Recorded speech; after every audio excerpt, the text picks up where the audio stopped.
have to be investing outside. So one of the ideas to do that investment is to the three countries, and we have an impressive relation with these countries I mentioned. That's good. Now, the Arab Spring, cannot ignore that. It's been a very sensitive issue. It has, to some degree, turned the world upside down like we've never known it before. Yeah. What is now happening within that region to tame the situation and to avoid it, if you like, from happening in other areas that is yet to happen? I think that we go back to the UNIDO approach, which is practicality and dealing with the truth as it is. Now, with due respect of whatever you hear and look and so on, the problem is a problem of poverty and opportunities. When life goes down to be indifferent than death, when you are having all kind of education and you turn every single day, there is nothing being open to you, then you got to be that there is nothing anymore worth to stand for.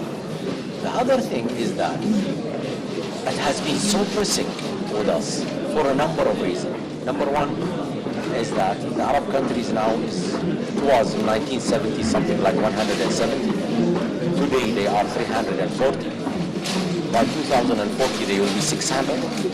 The problem is more than between two-thirds and 70% are young people below the age of 30. So those people eventually is coming to the markets. And the public sector or semi-public sector, they have no capability of absorbing that. So unless you work and do capacity building in the society, this is going to be real hard. Especially in view that economic growth is good, everything also is good, but unless there is an equity participation in the society, it won't work. Now, I'm going to let you go very soon, but as you just mentioned, virtually every country represented here speaks of the fact that they have a very young population that to some degree is being neglected. Now, there's subject matter of renewable energy. Dr. Raki talked about, and the fact that it could create so much employment. Is this an area that the Kingdom of Bahrain will be looking at taking up in order to solve some of this poverty and unemployment issues? Yeah, the Kingdom of Bahrain is a leader into that. Okay. And we are looking at renewable energies alternatives, but mainly that the wind is not of a great attraction on our side, because you see the wind capability comes secondary because of the number of sunshine days we have. The other thing is that the wind sometimes, because we live in a migration line of birds, these winds usually tend to, hurt them badly. The growth in the world is entirely now going towards solar. Yes.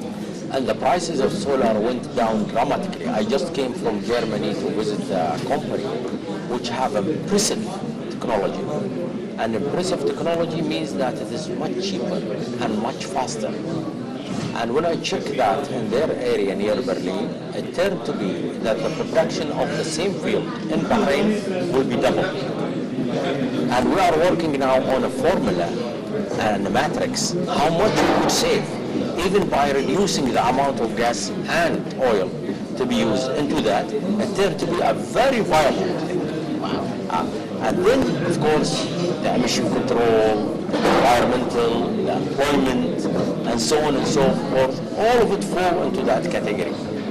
So that is a very important subject. It is indeed.